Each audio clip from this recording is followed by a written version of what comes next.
नमस्कार। कार्यक्रम रोजगारीका कुरामा यहाँलाई स्वागत छ। म सरोज दाहाल। आदरणीय दर्शक महानुभावहरू, कार्यक्रम रोजगारीका कुरा तपाईले यो टेलिभिजन मार्फत हेर्दै आइराख्नु भएको छ। प्रत्येक शुक्रबार बिहान 7:30 बजे अनि प्रत्येक सोमबार बिहान 7:30 बजे। तपाईलाई थाहा नै छ, कार्यक्रम रोजगारीका कुरा विशेष गरी वैदेशिक रोजगारमा गएका युवाहरूको लागि लक्षित तयार पारेको कार्यक्रम हो। कहिले हामी सफलताको कथा देखाउँछौँ, कहिले सङ्घर्षको, कहिले नियामक निकायका प्रतिनिधिलाई बोलाई श्रमिकको पक्षमा रहेर सवाल जवाफ गर्छौँ, कहिले व्यवसायका कुरा पनि सुन्छौँ। आज हामी अलि भिन्न विषयमा कुराकानी गर्दैछौँ। तपाईहरूले थाहा पाइसक्नुभयो, हामी आज स्टुडियोभन्दा बाहिर छौँ र आज हामीसँग एकजना पत्रकार हुनुहुन्छ, जिम्मेवार पत्रकार, विगत लामो समयदेखि श्रमिकको आवाज बोल्दै आइराख्नु भएको पत्रकार, जो वैदेशिक रोजगार पत्रकार समाजको अध्यक्ष पनि हुनुहुन्छ, उद्धव भट्टराई। उहाँसँग हामी विशेष गरी श्रमिकका विषयमा समाचारहरू कसरी लेखिन्छन्, आउनुपर्ने समाचारहरू अथवा उहाँहरूका विवरणहरू सत्य तथ्य रूपमा आइरहेको छ कि छैन, सरकारी नियामक निकायले कसरी काम गरिरहेको छ, किनभने राज्यको चौथो अङ्क एउटा वाचडगको रूपमा रहेको हुन्छ, उहाँहरूले कसरी हेरिराख्नु भएको छ। आज हामी श्रमिकको पक्षमा रहेर पत्रकारको दृष्टिकोणबाट कस्तो अवस्था छ, श्रम बजारको अवस्था कस्तो छ, नेपाली श्रमिकको अवस्था कस्तो छ, व्यवसायका समस्याहरू के छन्, सरकारी निकाय व्यवसायको बीचमा चलिरहेको सानो अथवा मसिनो कोल्ड वारको विषयमा पनि सूक्ष्म रूपले कुराकानी गर्नेछौँ। आउनुहोस्, आजका मेरा अतिथि उद्धव सरलाई स्वागत गर्नु। सर, स्वागत छ। हस्, धन्यवाद यहाँलाई। मैले अलिकति पृष्ठभूमिमा पनि बताएँ, अब तपाईँ यही क्षेत्रमा लामो समयदेखि कलम चलाइराख्नु भएको छ, टेलिभिजनमा बोलिराख्नु भएको छ, लेखिराख्नु भएको छ। तपाईँको अब हाम्रो लागि त तपाईँ एकजना विज्ञ भइसक्नुभयो यही सेक्टरकै लागि। जसरी श्रमिकको लागि कलम चल्नु पर्थ्यो, श्रम क्षेत्रमा रहेका पत्रकारहरूले श्रमिकको पक्षमा रहेर कति रिपोर्टिङ हुन्छ, कसरी रिपोर्टिङ हुन्छ, स्वदेशमा कसरी हुन्छ, विदेशमा कसरी हुन्छ, जसरी राजनीतिक समाचारहरूले प्राथमिकता पाउँछन् टेलिभिजन, रेडियो र पत्रपत्रिकामा, श्रमिकका आवाजहरू त्यति प्रष्ट रूपमा आएको देखिँदैन। त्यहीँबाट सुरु गर्न चाहेँ मैले। तपाईँले सन्दर्भ सही उठाउनु भयो। पहिलो कुरा त यहाँलाई हार्दिक स्वागत गर्न चाहन्छु। वास्तवमा वैदेशिक रोजगार पत्रकार समाज विशेष गरी श्रमिकहरूकै आवाज उठाउने पत्रकारहरूको एउटा साझा संस्था पनि हो। यो संस्था जहाँ वैदेशिक रोजगारको बिटमा कलम चलाउने पत्रकारहरू 40-50 जना पत्रकारहरू आबद्ध छौँ। यो संस्थाको पछिल्लो समय मैले नेतृत्व गरिरहेको छु। तपाईँले जोडेको कुरा यहाँनिर अलिक हामीलाई सान्दर्भिक लाग्छ, किनभने हिजोका दिनमा यी श्रमिकहरूका आवाज हाम्रा मिडियाहरूले उठाउँदैनथे। पछिल्लो समय चाहिँ केही श्रमिकहरूका आवाजहरूले स्थान पाउन थालेका छन्।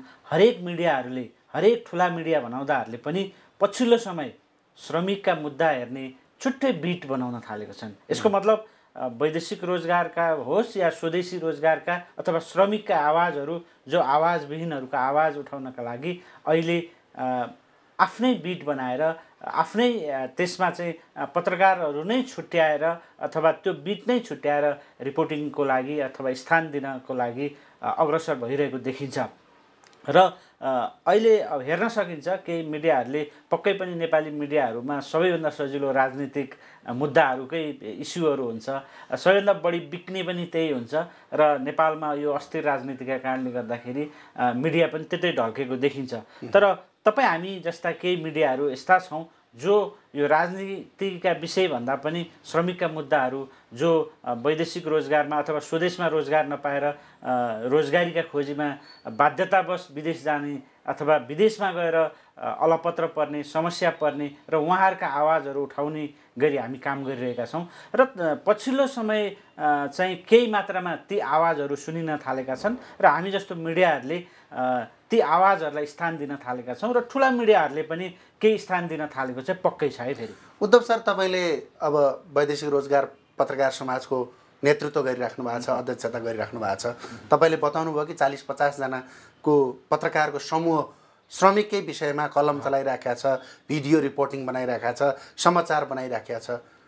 मलाई हाम्रा दर्शकहरूलाई बुझ्ने गरेर भनिदिन सक्नुहुन्छ कि श्रमिकको रिपोर्टिङ देशभित्रबाट मात्र हुन्छ कि देश बाहिरको पनि हुन्छ कि सरकारी पक्षमा मात्र रहेर हुन्छ कि ग्राउन्डमा गएर हुन्छ कि कसरी गर्नुहुन्छ तपाईँहरूले चाहिँ तपाईँहरूले आफ्ना सङ्गठित साथीहरूलाई कसरी मोबिलाइज गर्नुहुन्छ के छ त्यसको भित्रको अन्तर्य तपाईँले उठाएको कुरा सही नै हो यो श्रमिकहरूका मुद्दा भनेका यो मिडियाहरू भनेका जो आवाजविहीनहरूको आवाज बन्नुपर्छ भनिन्छ कहिलेकाहीँ स्रोतहरू भनेको स्वदेशमा मात्र हुँदैन अब यो वैदेशिक रोजगारका हामी मुद्दा उठाइरहँदाखेरि विदेशमा समस्या परेका नेपालीहरूका कथाहरू पनि आइरहेका हुन्छन् र उहाँहरूले आफू कार्यरत क्षेत्रबाट आफू शोषित भएको आफू ठगिएको आफू समस्यामा परेका मुद्दाहरू उठाइरहनुहुन्छ त्यसका लागि मिडियाहरू अब पहिलाको जस्तो अरेका भरमा समाचार लेख्ने अवस्थामा छैन पछिल्लो समय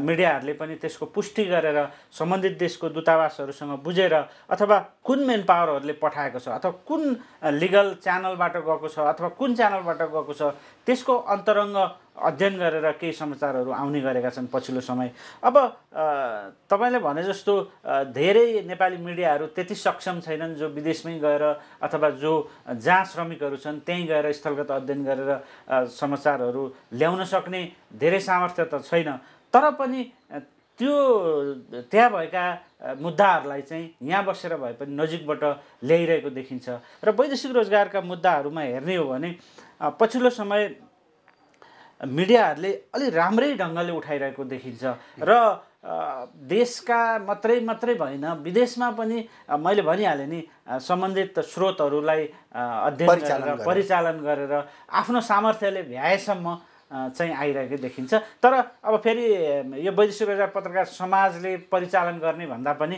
सम्बन्धित मिडियाहरूले नै आफूले लगानी गरेर अथवा आफ्नो सामर्थ्यले आफ्नो चाहिँ स्टाफहरूलाई युज गरिरहेको देखिन्छ तर उहाँहरूको विज्ञता अनुसार अथवा कहिलेकाहीँ हामीले पुनर्ताजगी हुनसक्छ अथवा केही इस्युहरू डाइभर्ट गर्ने काम चाहिँ गरिरहेछौँ विशेष गरी वैदेशिक रोजगारको मुद्दा चाहिँ अलि बढी सामाजिक सञ्जालमा अथवा चाहिँ फेसबुक र युट्युब डिजिटल मिडियाहरूमा बढी प्राथमिकतामा पाइराखेका देखिन्छ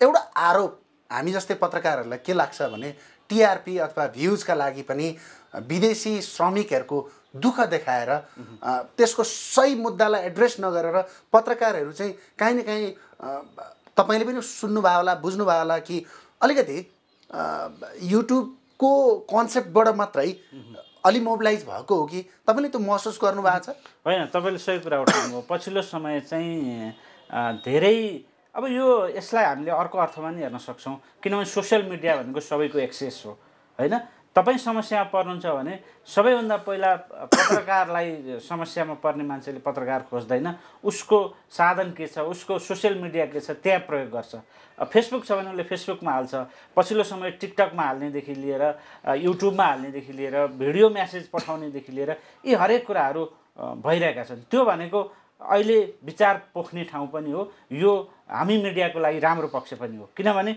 इस्युहरू पाउनको लागि अब कसैले पत्रकार आफैलाई फोन गर्नुपर्छ भन्ने छैन उहाँसँग जे छ उपलब्ध छ त्यहीँबाट पनि सन्देश अथवा आफ्ना समस्या पोख्न सक्नुहुन्छ तपाईँले भनेको कुरा मैले बुझेँ तर मिडियाहरूले चाहिँ अब त्यसलाई प्रयोग गरेर बढी सेन्सिटाइज गर्ने बढी दुःखलाई मात्रै देखाउने अथवा त्यो आँसुलाई बेच्ने प्राइभेसीलाई पनि बजारीकरण गर्ने यो मिडिया पछिल्लो समय आएको छ पछिल्लो समय चाहिँ प्राइभेसीका कुरा कति आचार संहितालाई उल्लङ्घन गरेर आइरहेका पनि छन् कति पत्रकार महासङ्घले चाहिँ त्यसलाई कारबाहीको लागि अगाडि बढाएको छ प्रेस काउन्सिलले त्यसलाई कारबाही पनि गरिरहेको छ तर यसमा चाहिँ म फेरि यसलाई बढी अन्यथा लिन सक्दिनँ किनभने सोसियल मिडिया अहिले पछिल्लो समय सबैभन्दा चलेको सोसियल मिडिया हो सोसियल मिडियाले इस्युहरू दिइरहेको छ अब त्यसलाई कसरी लिने त्यसलाई मिडियाले कसरी प्रस्तुत गर्ने गभर्मेन्टले यो सेक्टरलाई चाहिँ अलिकति प्रेस काउन्सिल पत्रकार महासङ्घ अथवा चाहिँ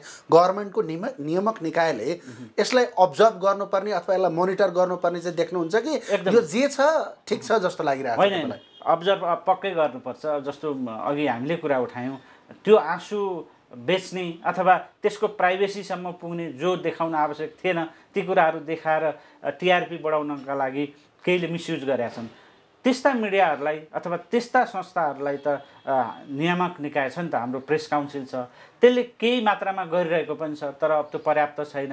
र अब हामी यही सेक्टरमा काम गर्ने अब वैदेशिक रोजगार पत्रकार समाजको अध्यक्ष भएको नाताले पनि म के भन्छु भने हामीले ती इस्युहरूमा पक्कै पनि अध्ययन गर्न जरुरी छ। ती इस्यु किन आए, त्यसको स्रोत के हो अथवा त्यसको मुहान के हो, ती मुहानमै पुगेर अब रिपोर्टिङ गर्नुपर्छ अथवा ती विषयवस्तुहरू प्रस्तुत गर्नुपर्छ, ताकि भोलिका दिनमा त्यस्ता कुराहरू नआउन्।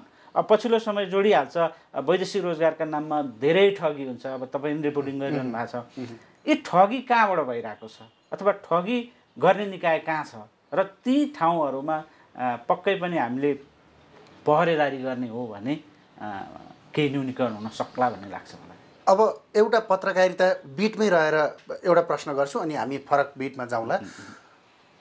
तपाईँलाई के लाग्छ कि मेन स्ट्रिमका मिडियाहरू अथवा मेन स्ट्रिमका अनलाइनहरू, टेलिभिजनहरूले श्रम बजारमा जसरी तपाईँले हाम्रा पत्रकार साथीहरू जो 40-50 जना एउटा समूह छ पत्रकार वैदेशिक रोजगार पत्रकार समाजमा, उहाँहरूले गर्नुभएको रिपोर्टिङलाई कति प्राथमिकता दिएर लाई चाहिँ प्रसारण गरिरहेको अथवा प्रकाशित गरिरहेको पाउनुभएको छ, सम्पादन अथवा सम्पादक मण्डलले त्यसलाई कति प्राथमिकता दिएको पाउनुहुन्छ तपाईँले बाहिरबाट हेर्दाखेरि? होइन, मैले अघि सन्दर्भ त्यो जोडिसकेको थिएँ तपाईँलाई।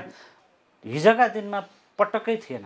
हिजोका दिनमा वैदेशिक रोजगारको बिट हुन्छ भन्ने कुरा धेरै मिडियाहरूले प्रयोगै गरेका थिएनन्, थाहा पनि थिएन। तर जब यो वैदेशिक रोजगारमा जाने क्रम बढ्यो, यसका समस्याहरू बढे र यसका इस्युहरू आउन थाले र यसका साना साना विषयवस्तुहरूले ठुला इस्युहरू ल्याउन थाले, तब ओहो यो सोसियल सेक्टरको इस्यु उठाउन पनि अब आफ्नो छुट्टै बिट राख्नुपर्छ भनेर राख्न थालिसकेको छ। अहिले मैले जोडिसकेँ तपाईँलाई। र अझै पनि नेपाली मिडियाहरूमा यस्ता विषयवस्तुहरू अझै ओझेलमै छन्, त्यति सन्तुष्ट हुने अवस्था छैन। किनभने राजनीतिक विषयवस्तुहरू, सजिला विषयवस्तुहरू, कसैका भाषण, यी यतैमा हाम्रो नेपाली मिडियाहरू मोडिरहेको अवस्था छ। तर त्यो मात्रै छैन है, अब चाहिँ त्यो मात्रै छैन। केही ठुला मिडियाहरूले पनि अब वैदेशिक रोजगारका विषय, श्रमिकहरूका मुद्दाहरूलाई विशेष प्रायोरिटी दिएका छन्। धेरै जस्तो टेलिभिजनमा भन्नुहोस् अथवा पत्रिकामा भन्नुहोस् अथवा एफएम रेडियोमा भन्नुहोस्, यो श्रमिकहरूका विषयवस्तुहरूका प्रोग्रामहरू छन् अथवा त्यसको लागि छुट्टै पेजहरू छुट्याइएका छन् जसले यी विषयहरू उठाएको छ। अब अझै पर्याप्त चाहिँ छैन नै। ठिक छ, अलिकति प्रसङ्ग बदलौँ। अब तपाईँ हामी सञ्चारकर्मी, तपाईँ अझ लामो समयदेखि यही क्षेत्रमा हुनुहुन्छ। राज्यको चौथो अङ्ग एउटा चाहिँ वाचडगको रूपमा, इगल आईको रूपमा हेरिराखेका हुन्छ, समाजको सचित्रलाई देखिराखेका हुन्छ। वैदेशिक रोजगारी चाहेर पनि नचाहेर पनि नेपालीको एउटा अभिन्न अङ्ग जस्तो भइसक्यो। प्रत्येक घरबाट शैक्षिकको लागि होस्, शिक्षाको लागि होस् अथवा रोजगारीकै लागि होस्, युरोप अथवा गल्फ अथवा मलेसियामा नेपालीहरू दिनानुदिन बढी नै राखेका छन्। यो भास्ट क्षेत्रलाई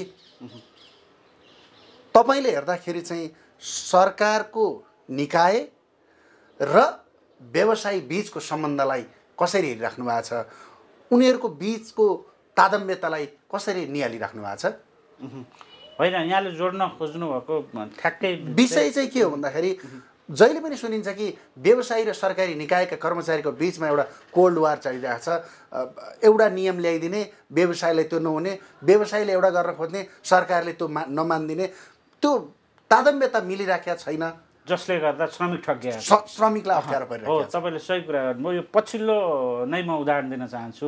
फ्री भिसा फ्री टिकट एकदमै राम्रो नियम हो, जो वैदेशिक रोजगारमा जानका लागि 1 रुपियाँ पनि तिर्नु पर्दैन, भिसा पनि फ्री, टिकट पनि फ्री र जानका लागि हरेक कुरा फ्री, अथवा बढी अधिकतम लागत भनेको 10,000 मध्यपूर्व र मलेसियाका लागि यो नियम लागेको छ। तपाईँले अघि जोड्न खोज्नु भएको यही हुन लाग्छ। किनभने सरकारले 10,000 भन्दा बढी नलिई भन्छ, व्यवसायहरू 10,000 मा पठाउन सक्दैनौँ भन्छन्, तर नियममा व्यवसायहरूले 10,000 भन्दा बढी लिएको छैन भनेर डकुमेन्ट बनाएर कामदार पठाइरहेका छन्। यसको मतलब ठ्याक्कै यहाँ हामीले बुझ्न के जरुरी छ भने कोही पनि नेपालीहरू 10,000 मा विदेश गएका छैनन्, भनेको विदेश जाने कामदारहरू ठगिरहेका छन्। अहिले पनि पछिल्लो समय अहिले मलेसिया रोजगारी खुलिरहेको छ। मलेसियामा ठुलो मात्रामा नेपालीहरूको माग भइरहेको छ। मलेसिया जानको लागि नेपालीहरूले पैसा तिर्नु पर्दैन नियममा है, सरकारी नियममा। तर व्यवसायीहरूले 1 लाखभन्दा कम त धेरै थोरैले लिएका छन्। सरकारले पछिल्लो 2.5 लाखसम्मको तथ्याङ्क आइरहेको छ, धेरै कुरा आइरहेको छ। पछिल्लो समय हिजो अस्ति मात्रै पनि एउटा मेन पावरमा छापा मार्यो भनेर केही आँखामा छारो हान्ने काम गरिरहेको छ। तर कामदारले 2 लाख, 2.5 लाख, 3 लाख पैसा तिरेर मलेसिया जस्तो देशमा गइरहेका छन्। यसको मतलब तपाईँले अघि ठ्याक्कै जोडेको मेन पावर व्यवसायी र सरकारको यो वार जस्तो देखाइएर कामदार ठग्ने काम भइरहेको छ। सरकारले फ्री भिसामा पठाइरहेको छु भनेर दाबी गरिरहँदा कामदारले पैसा तिर्नु परेको छ। त्यसकारण यो तादम्यता पक्कै मिलेको छैन। यसमा अब तपाईँ हामी जस्तो मिडियाले पक्कै उठाउनुपर्छ। अब कामदारहरू पनि पैसा तिरेर विदेश जान पर्दैन वास्तवमा। तर हाम्रा मेन पावर व्यवसायहरूको कमजोरी अथवा अस्वस्थ प्रतिस्पर्धाका कारण ठुलो पैसा तिरेर र कागजी रूपमा पैसा नतिरिकन तर ठुलो मात्रामा पैसा तिरेर जानु परेको छ। यसको मतलब श्रमिकहरू यहीँ ठगिएर जानु परेको। तपाईँले महत्त्वपूर्ण विषय के उठान गर्नुभयो भने श्रमिक ठगिनुमा श्रमिकको आफ्नो कमजोरी पनि होला, तर काहीँ न काहीँ सरकारको पोलिसी र व्यवसायीको अटेरीपनले गर्दाखेरि श्रमिक ठगिरहेका छन्। यो फेरि यो फ्री भिसा फ्री टिकट एउटा कारण मात्रै देखाएँ मैले। यसरी नै ठगिने अरू धेरै कारणहरू छन्। जस्तो एजेन्टका व्यवस्थाहरू छन्। सरकारले त एजेन्ट खारेज गरेको छ होइन, तर यी मेन पावर कम्पनीहरूले चाहिँ एजेन्ट अझै पनि राखिरहेछन्। उसले आँखा चिम्लिरहेको छ, शाखाहरू अझै छन्, त्यसलाई नियमन गरेको छैन होइन। यी कुराहरू छन्, नीति नियमका कुराहरू त्यत्तिकै छन् र ठगेर आएपछि उनीहरूले पाउने क्षतिपूर्तिका कुराहरूले अझैसम्म पाउन सकेका छैनन्। अनि विदेश जाँदाखेरि हरेक गौडामा ठगिनुपर्ने अवस्था त्यति नै मात्रामा छ। त्यसकारण अब यो हामीले यो वैदेशिक रोजगार बाध्यता हो भनेर भनिरहँदा कति चाहिँ राम्रो अवसरको खोजीमा पनि विदेश गइरहेको अवस्था पनि छ होइन। अवसर भनेको जहाँ राम्रो हुन्छ त्यहाँ जो पनि जान सक्छ, यो माइग्रेसनको नियमै हो होइन। त्यसकारण यस्ता अवस्थामा यी कमजोरीहरूलाई टेकेर ठगिरहेका छन् र सरकारले पनि आँखा चिम्लिरहेको छ। मैले अलिकति तपाईँलाई भन्न खोजेँ, हामी बजारमा चाहिँ रिपोर्टिङ गर्न जाँदाखेरि, अन्तर्वार्ता लिन जाँदाखेरि चाहिँ व्यवसायका के प्रश्नहरू पनि आउँछन् भन्दाखेरि तपाईँले त्यसलाई कसरी हेर्नुहुन्छ? मैले तपाईँ आधिकारिक धारणा दिने ठाउँमा नभए पनि तपाईँले त्यसलाई कसरी बुझिराख्नु भएको छ? एउटा विश्लेषणात्मक टिप्पणी तपाईँबाट मैले चाहेँ कि सरकारले जिटिजु मार्फत कोरिया पठाउन मिल्ने, इजरायल पठाउन मिल्ने अथवा अन्य देशको सम्भाव्यता अध्ययन गरेर अन्य देशमा पठाउन मिल्ने, अनि उनीहरूले चाहिँ राम्रो पैसा लिएरै पठाउन मिल्ने, अनि हामीलाई चाहिँ 10,000मा पठा भनेर भनिरहँदाखेरि एक हिसाबबाट हेर्दाखेरि कहीँ व्यवसायी यो मानेमा चाहिँ अलि पेलिएको हो। तपाईँले के मान्नुहुन्छ? यसलाई त्यो ढङ्गले नहेरौँ। यसमा सरकारी पक्षले पनि पटक अहिलेको मन्त्री जो हुनुहुन्छ कृष्ण कुमार श्रेष्ठ, किसान श्रेष्ठ र सचिवज्यूले पनि पटक भनिरहनु भएको छ, यदि फ्री भिसा फ्री टिकटमा कामदारहरू जान सक्दैनन् भने न्यूनतम सेवा शुल्क तोकौँ, जसले गर्दाखेरि सरकारलाई नि फाइदा हुन्छ, कामदारलाई नि फाइदा हुन्छ र जाने कामदार पनि ठगिँदैन भनेर यी कुराहरू उठिरहेका छन्। अब सरकारले पठाउँदाखेरि जस्तो कोरिया, तपाईँले सन्दर्भ उठाइहाल्नुभयो, कोरिया इजरायल पठाउँदाखेरि उसले टिकटको पनि पैसा कामदारले तिर्नु परेको अवस्था छ। तर केही यो वैदेशिक रोजगारमा मध्यपूर्व मलेसियाका यस्ता कम्पनीहरू छन् जसले पैसा लिएको, कामदारबाट पैसा लिएको थाहा पाउने बित्तिकै त्यो पठाउने मेन पावरलाई पनि कारबाही गर्छ र त्यो कामदारले जति पैसा तिरेको थियो उति नै फिर्ता गराइदिन लाउँछ, त्यसको डबल फिर्ता गर्न लाउँछ। त्यस्ता कम्पनीहरू पनि छन्, तर सबै त्यस्ता कम्पनी छैनन्। यसको मतलब सबैले फ्री भिसा फ्री टिकटमा पठाउँदैनन् र त्यो अवस्थामा सरकारले त्यो क्लज यदि राख्ने हो भने कामदारहरू ठगिँदैन थिएनन्। यदि त्यो अवस्थामा छ भने उसको पहिलो महिनाको सेवा शुल्क हुन सक्छ कि, अथवा सरकारले कसरी गृह कार्य गर्न सक्छ यदि कामदार पनि नठगिने, भोलि पैसा उसले 1.5 लाख तिरेछ, फर्केर आउँदाखेरि 10,000 को मात्रै रसिद छ भने ऊ त ठगियो नि त। त्यस कारण भोलि त्यो अवस्था आउन नदिनका लागि गृह कार्य गरेर सरकार, म्यानपावर व्यवसायी र सरकारवाला निकायहरू एकै ठाउँ बसेर यसको समाधान चाहिँ निकाल्नै पर्छ। तपाईँले एउटा कुरा भनिदिन सक्नुहुन्छ कि ठगिनु र अलपत्र पर्नु फरक छ होइन? प्रत्येक श्रमिक ठगिएरै गइरहेको छ, उहाँ गएर अलपत्र पर्नु मात्र ठगिनु त होइन नि, हो र? तारतम्यतामा हेर्ने हो भने ठुलो सङ्ख्यामा श्रमिकहरू ठगिरहेका छन्। तपाईँलाई लाग्छ कि सरकारले जुन हिसाबको जनचेतना जगाउनु पर्थ्यो, अभिमुखीकरणहरू दिनु पर्थ्यो, व्यवसाय वैदेशिक रोजगारमा यत्रो सङ्ख्यामा गइराखेको छ, देशको जिडिपी यसले धानिराखेको छ, अर्थतन्त्र यसले धानिराखेको छ, रेमिटेन्स ठुलो सङ्ख्यामा यसै क्षेत्रबाट आइराखेको छ, 50औं लाख युवा वैदेशिक रोजगारमा छन् भनेपछि जुन खेलको जनचेतनाको स्तर बढाउनु पर्थ्यो अथवा अभियान चलाउनु पर्थ्यो त्यो चाहिँ नगरेको पाउनुहुन्छ? त्यो एकदम सही कुरा उठाउनु भयो तपाईँले। अब वैदेशिक रोजगार नेपालीहरूका लागि अब झन्नै प्रत्येक तेस्रो घर चाहिँ वैदेशिक रोजगारमा गएको छ भन्ने तथ्याङ्कहरू निक्लिरहेछ। यसको मतलब अब वैदेशिक रोजगारका लागि स्थानीय तहमा अथवा आफ्नो अध्ययन गर्दैखेरि उसले पासपोर्ट बनाउँदैखेरि वैदेशिक रोजगार के हो, यसका फाइदाहरू के छन्, अथवा वैदेशिक रोजगार जान हुन्छ हुँदैन, अथवा वैदेशिक रोजगार जाँदाखेरि के कुराहरू ध्यान दिनुपर्छ भन्ने कुरा यदि त्यो बेलैदेखि जानकारी गराइयो भने धेरै कुराहरू न्यूनीकरण हुन सक्छ। तर एउटा कुरा हामी वैदेशिक रोजगार विभागमा गएर हेरिरहँदा, तपाईँ हामी रिपोर्टिङको क्रममा जाँदा पनि देख्छौँ, कहिलेकाहीँ यस्तो खालको ठगीहरू देखिरहेका हुन्छ, यस्तो खालको समस्याहरू आइरहेको हुन्छ, जो मास्टर पढिसकेका हुन्छ, डिग्री गरिरहेको हुन्छ, अथवा धेरै देश घुमेर आइसकेको हुन्छ, अनि केही देशमा जाँदाखेरि लाखौँ तिरेर ऊ ठगिरहेको हुन्छ। यदि ऊ नजानेर ठग्या हो त, यो वैदेशिक रोजगार विभागको महानिर्देशकज्यूले पटक पटक भन्नुहुन्छ, यहाँ त अचम्मै हुँदो रहेछ भन्नुहुन्छ कि। त्यस कारण त्यो देखिया छ कि यो ठगी पनि नजानेर अथवा पारेर गराउने एउटा छ, एउटा चाहिँ जानी हाम फाल्ने, आँखा चिम्लेर हाम फाल्ने भन्छ नि, त्यो खालको पनि छ। त्यस कारण वैदेशिक रोजगार चाहिँ भनेको एउटा केही गिरोहहरूले फसाउने पनि हुन्छ कि। यो सेक्टर भनेको लोभमा, मान्छेहरूलाई आश देखाइदिएर प्रलोभनमा पारेर मान्छेहरूलाई त्यो जो बुझेकै छु भन्ने अथवा जो राम्ररी जान्दछु भन्ने यसलाई न्यूनीकरण गर्न चाहिँ तपाईँले भन्नु खोज्नु भएको चाहिँ स्थानीय स्तरबाटै अब चाहिँ यसको अभियान छेड्नुपर्छ भन्ने लाग्छ। स्थानीय स्तरबाट अथवा तपाईँहरू जस्तो मिडियाहरू, हामी जस्तो मिडियाहरूलाई पनि प्रयोग गरेर जसरी पनि जनस्तरमा पुग्ने अभियानहरू चलाउनुपर्छ। एकदमै यो वैदेशिक रोजगार बोर्ड भन्ने छ, जसले यसलाई अभिमुखीकरण अथवा जनचेतना फैलाउनका लागि विभिन्न कार्यक्रमहरू ल्याइरहेको देखिन्छ, तर त्यो पर्याप्त रूपमा हुन सकेको छैन। अब स्थानीय तहमा अब हरेक उसमा चाहिँ ओडादेखि चाहिँ वैदेशिक रोजगार भनेको के हो, किनभने त्यो ओडाकै मान्छे वैदेशिक रोजगारमा गइरहेका छन्, समस्यामा परिरहेका छन्, ठगिरहेका छन् भने उहाँहरूको पनि त चासो हो नि।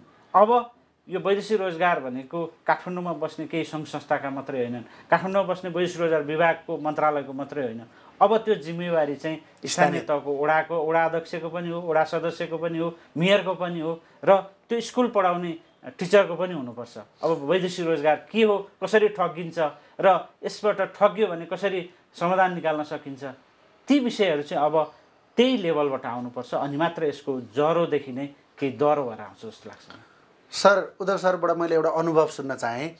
हामीले मिडल इस्ट र मलेसियाको विषयको ठगी, कसरी श्रमिक ठगिन्छन् व्यवसायीबाट अथवा स्थानीय स्तरबाटै अथवा एजेन्टबाट विभिन्न खण्डमा कसरी ठगिन्छन् भन्ने विषयमा त कुराकानी गरिहाल्यौँ। अहिले तपाईँले पनि उठाउनु भयो कि मास्टर डिग्री लेभल पढिसकेका मान्छेहरू पनि ठगिरहेका छन्।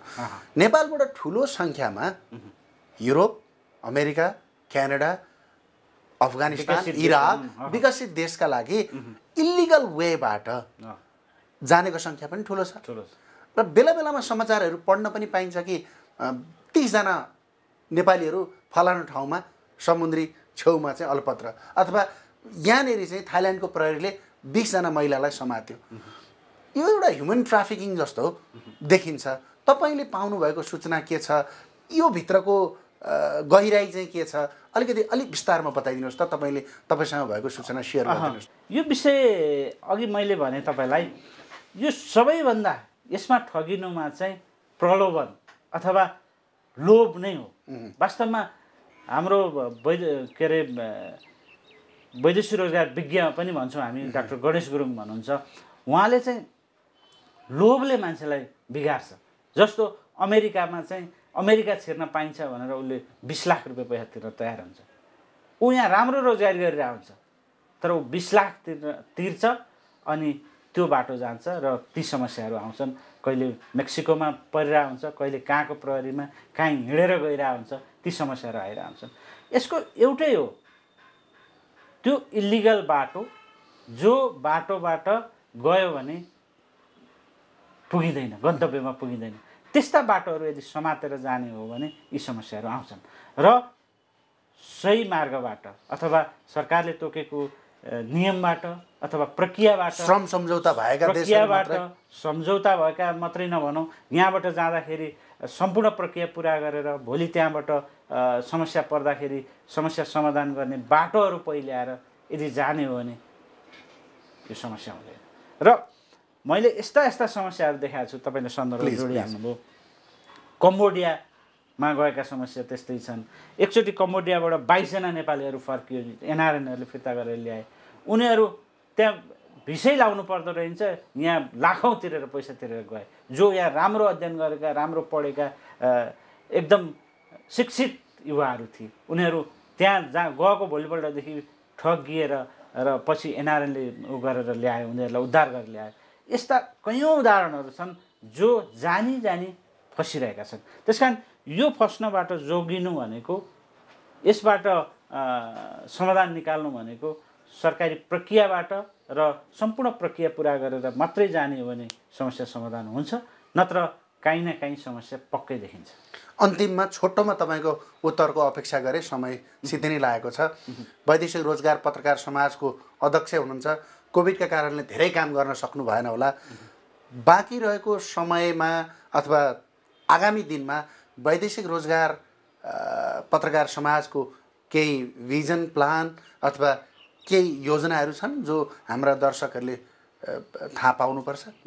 हामीले पक्कै पनि पहिलो कुरा त यो सेक्टरका त्यो जो समस्यामा परेका छन् अथवा जसका आवाजविहीनहरूका आवाजहरू ल्याउनका लागि हाम्रो समूह, हाम्रो संस्था र हाम्रा साथीभाइहरू लागि नै रहनु भएको छ। यसको मतलब हामीले केही गरेका छैनौँ भन्ने पक्कै होइन।